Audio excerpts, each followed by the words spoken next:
Ang programang ito ay bahagi ng gawaing pang-edukasyon para sa kursong GE Pito Television Broadcasting. Lahat ng impormasyong inilalahad ay hango sa mga publikong ulat, balita, at pampublikong datos. GE ay maaaring dramatisasyon para sa layuning pampagtuturo at hindi nilalayong manira o maglabas ng maling paratang sa sinumang individual o institusyon. The use of public figures and events is solely for academic purposes and does not intend to defame, malign, or misrepresent any person, group, or entity. This production is non-commercial and is not intended for mass distribution or profit.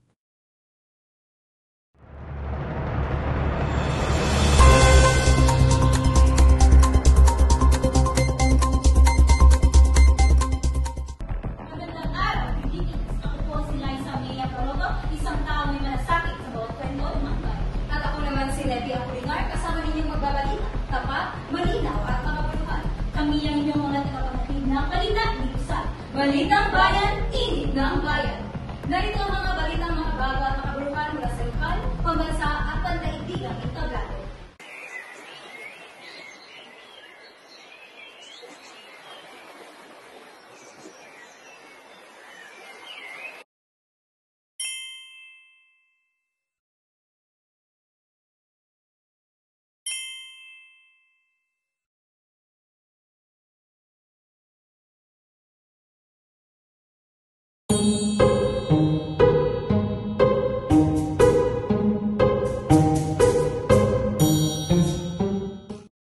Finally! May affordable S-acetyl na kayo na mabibili dito. This is Soft Glow, the newest product of New Moon. It has zinc, collagen, sodium ascorbate, and most especially with S-acetyl glutathione. Since may S-acetyl glutathione ito, 5 times more makakatulong ito to brighten your skin. You can take 1 to 2 capsules of Soft Glow daily dahil nakakatulong ito to boost our immune system. At marami pang health benefits ang makukuha nyo. So what are you waiting for, Moonies? Go! Grab yours now!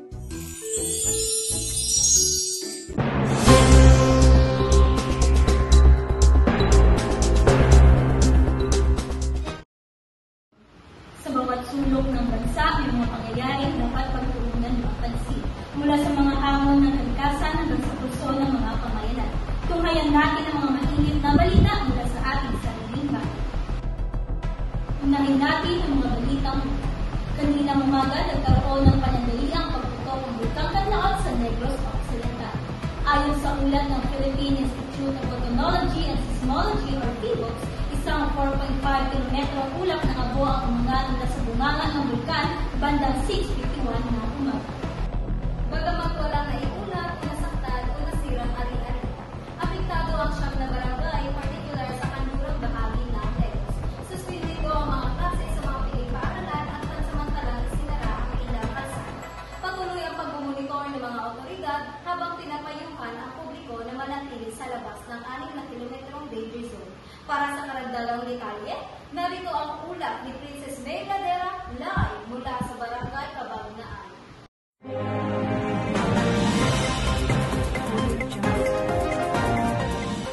Magandang araw, nasa Barangay Cabangnaan ako ngayon, isa sa mga lugar na malapit sa bulkan.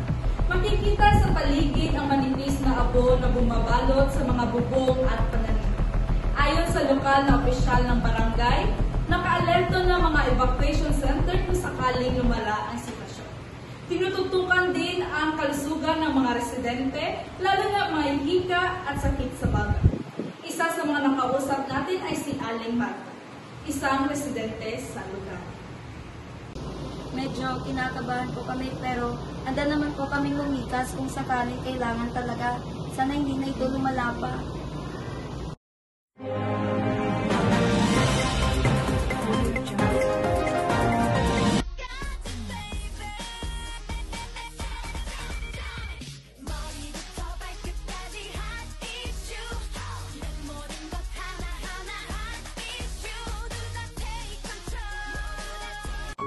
Something has changed within me. Cooking is not the same. Wala nang takot cause I know kaya kong pasarapin. It's time to try Maggie Magic Sarap. Look at me try Maggie Magic Sarap. Goodbye sa di kailangan Maggie Magic Sarap. Mas magical ang lutuin, kaya confident akong kakayanin. It's time to taste my magic. Close my eyes and kaya naman ang pamilya mapapa. Sasarap! Maggie Magic Sarap.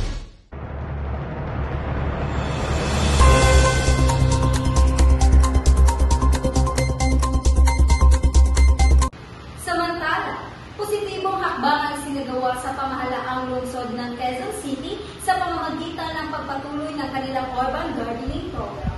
Layunin itong biglang solusyon ng food insecurity, lalo na sa komunidad na mababa ang kita.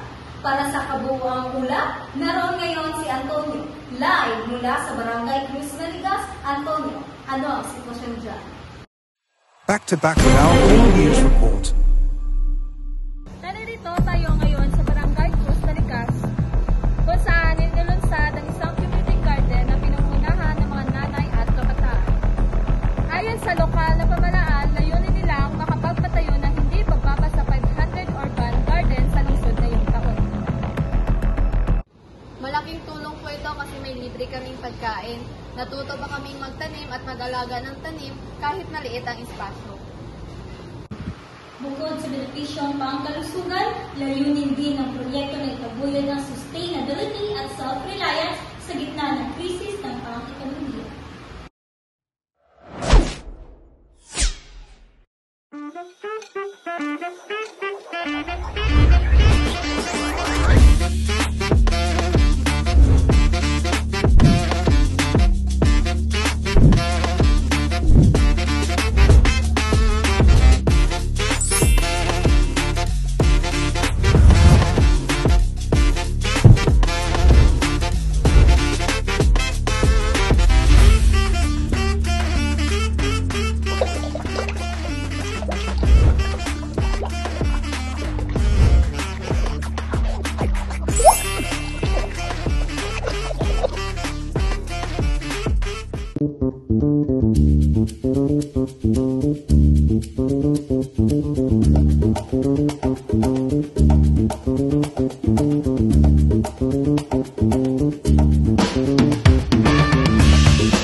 Sa puso ng ating bansa, nagaganap ang mga kaganapang maaaring umabot sa kinabukasan ng bawat Pilipino.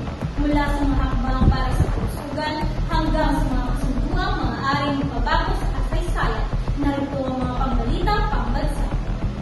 Back to back with our All News Report.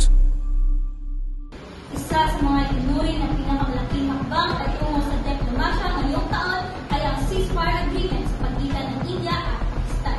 Pinirmahan ito noong Mayo 10, 2025 sa isang summit na ginanap sa Geneva, Switzerland sa tulong ng kinatawanan mula sa Estados Unidos, China at United Nations. Layunin ng kasunduan na ito ang mga kabuluhan sa rehiyon ng Kashmir, kung saan libo-libong sibilyan ang naapektuhan ng matagal na sigaret. Sa kabila ng ilang naitalang paglabag, ilang oras matapos ang kasunduan, umaasa ang magkabilang panig na mag-iinlan ito tungo sa may matibay na ugnayan at kapayapaan. Para sa karagdagang detalye, narito ang ulat ni Lazuela live mula sa Department of Foreign Affairs. Narito tayo ngayon sa harap ng Department of Foreign Affairs sa Maynila, kung saan nagpahayag ng suporta ang pamahalaan ng Pilipinas sa bagong kasunduang ito. Ayon sa DFA, ang pagkakasundo ay sumasalamin sa potensyal ng diplomasya bilang instrumento ng kapayapaan. Ang Pilipinas ay nanindigan sa mapayapang resolusyon sa anumang sigalot Naway maging ehemplo ito ng dialogo at pagkaisa para sa buong Asya. Samantala, inilunsad ng Department of Health ang isang nationwide vaccination campaign laban sa tigdas matapos tumaas ang kaso ng outbreak sa mga rehiyon ng Calabarzon at Zamboanga Peninsula. Target ng kampanya ang mahigit na 2 milyong kabataan, edad na 9 na buwan hanggang sa 5 taon. Ayon sa Department of Health, maraming magulang pa rin ang takot magpapakunan dahil sa misinformation na kumakalat online. Dahil dito, katuwang ng ahensya ang mga local government units at barangay health workers sa pagpapakalat ng tamang impormasyon at pagbabakuna ng mga malalayong lugar.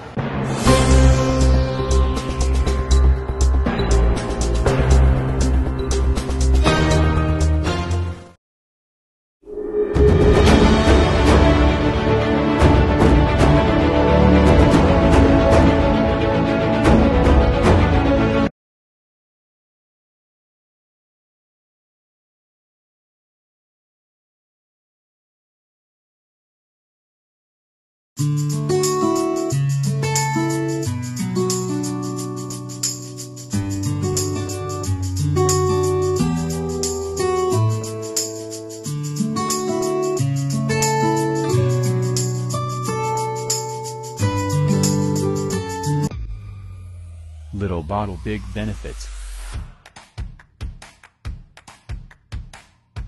Yakult is a probiotic drink that was created so that people could consume lactic acid bacteria, Lactobacillus casei strain Shirota. Yakult is rich in good bacteria that improves overall health and helps in fighting infections. It will help improve bone and muscle strength, prevent digestive disorders such as diarrhea and constipation. Yakult every day, okay.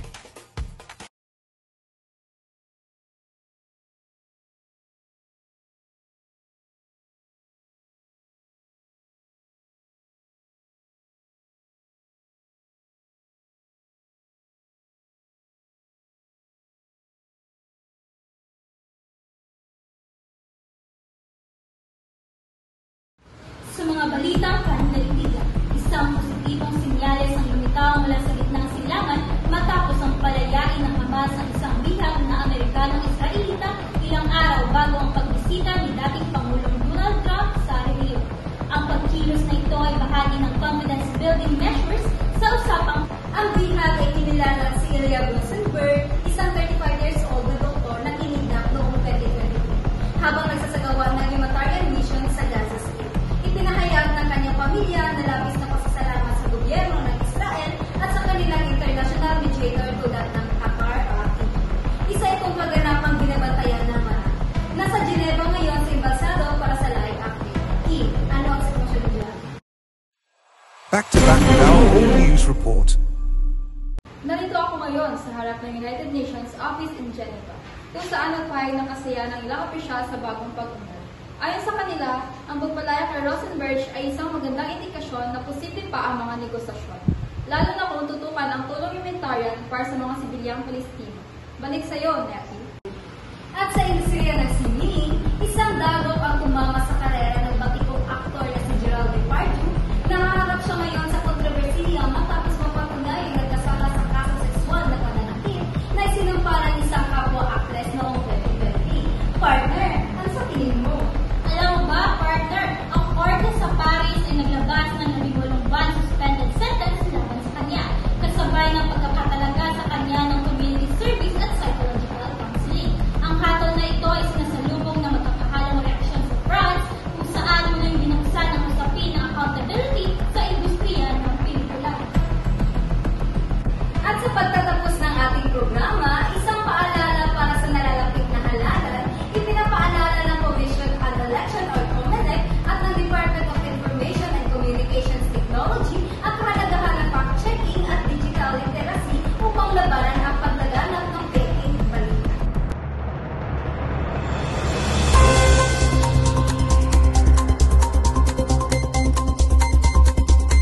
Isinagawa ngayong linggo ang hashtag Vote Smart Media Literacy Caravan sa mga paaralan at universidad sa buong bansa. Layunin nitong turuan ang mga kabataan kung paano tukuyin ang fake news, i-report ang misinformation at pumili ng responsableng leader. Ngayong panahon ng social media, mabilis kumalat ang maling impormasyon. Mahalaga na may sapat tayong kaalaman para maging responsableng botante. Sa panahon ng halalan, higit kailanman ay kailangan natin ng tamang impormasyon. Sa gitna ng mga peking balita, ang pinakamabisang sandata ay ang pagiging mapanuri.